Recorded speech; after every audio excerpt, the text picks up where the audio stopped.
hi, Jen Schmidt here with Road Trail Run again, and I'll have you introduce yourself and what you do at Nnormal. Yeah, thank you, Jennifer, for having me. It's a pleasure to be in your show. No? And yeah, my name is Sito Luis. I'm serving as CEO of Nnormal for the last 3 years since we launched the brand. And my background is being working in Camper, which is a family business, and is the co-founder of Nnormal together with Kilian for 21 years. So that's it. And also personally, I am amateur trail running. So Yeah. so now I join my professional career with my passion, which is my hobby. So really happy to Yeah. have this opportunity.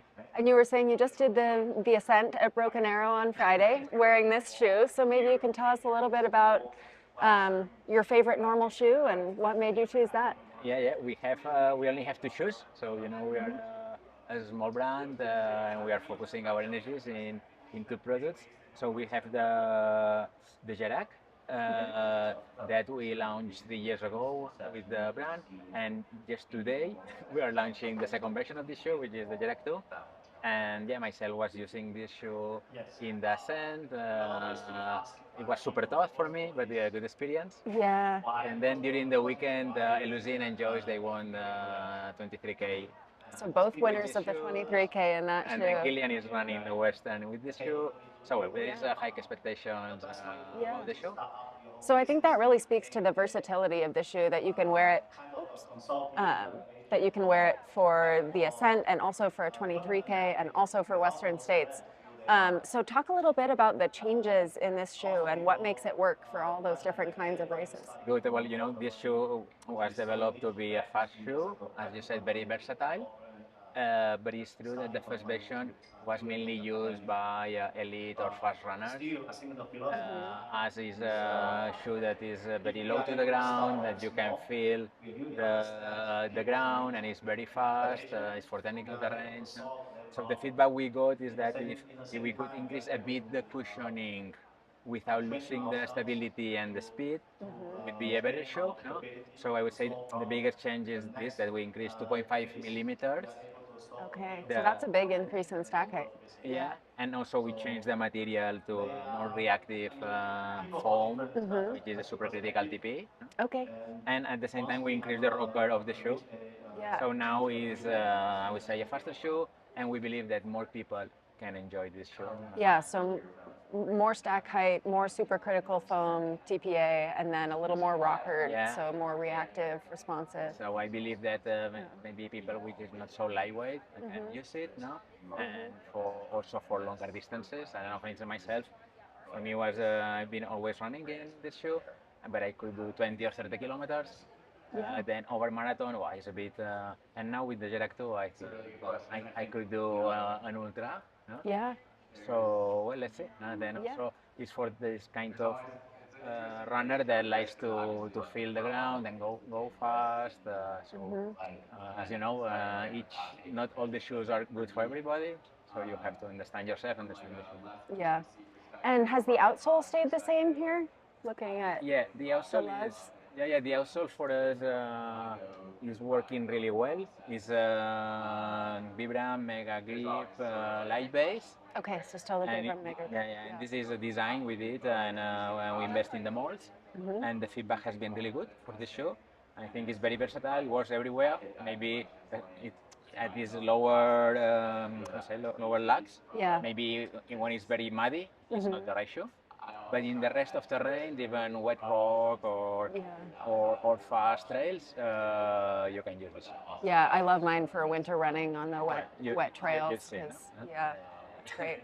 So I know one of the big focuses for Nnormal is sustainability and how long the shoe lasts. How long would you expect this kind of a shoe to last? We have the data of the Kjerag 1, and we had feedback from 500 users, and the average was 1,000 kilometers. Wow. This is around 600 miles, something like this. But it was an average. So you have people who are 600 kilometers and some people 2,000. So obviously depends on the terrain.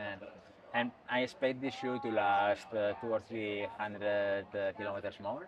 So 1,300, 1,500. Wow. This is the target. Yeah. But we still don't have proof of it because we are just launching to the market. And I have mine. prototype, and has, for the moment I am in 1,000 kilometers, and Okay. it's still there. Yeah. And Kilian, he told me he has run 1,500, Mm-hmm. but he doesn't count because the guy is so light. Yeah. Doesn't run, touch the ground. and run on the forefoot. But I would say we could be close to between 1,000 and 1,500. That's really kilometers. impressive. Yeah.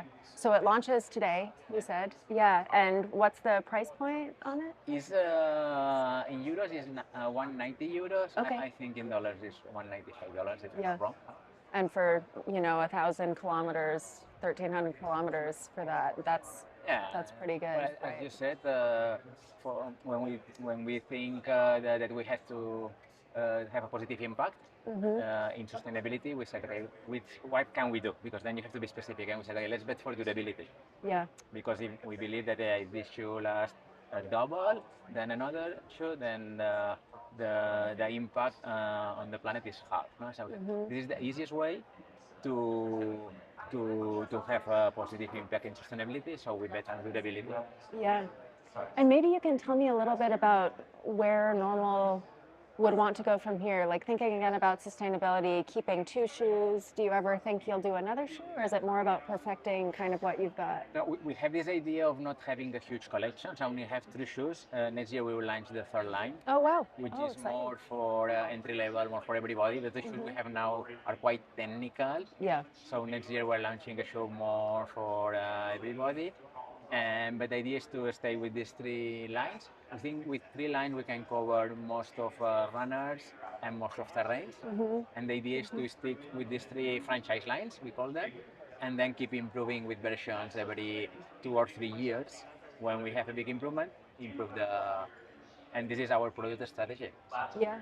Very cool. Oh well, I can't Very wait simple. to try. Yeah. Try the next one too. Great. I think that's all I have for now. Thank you so much.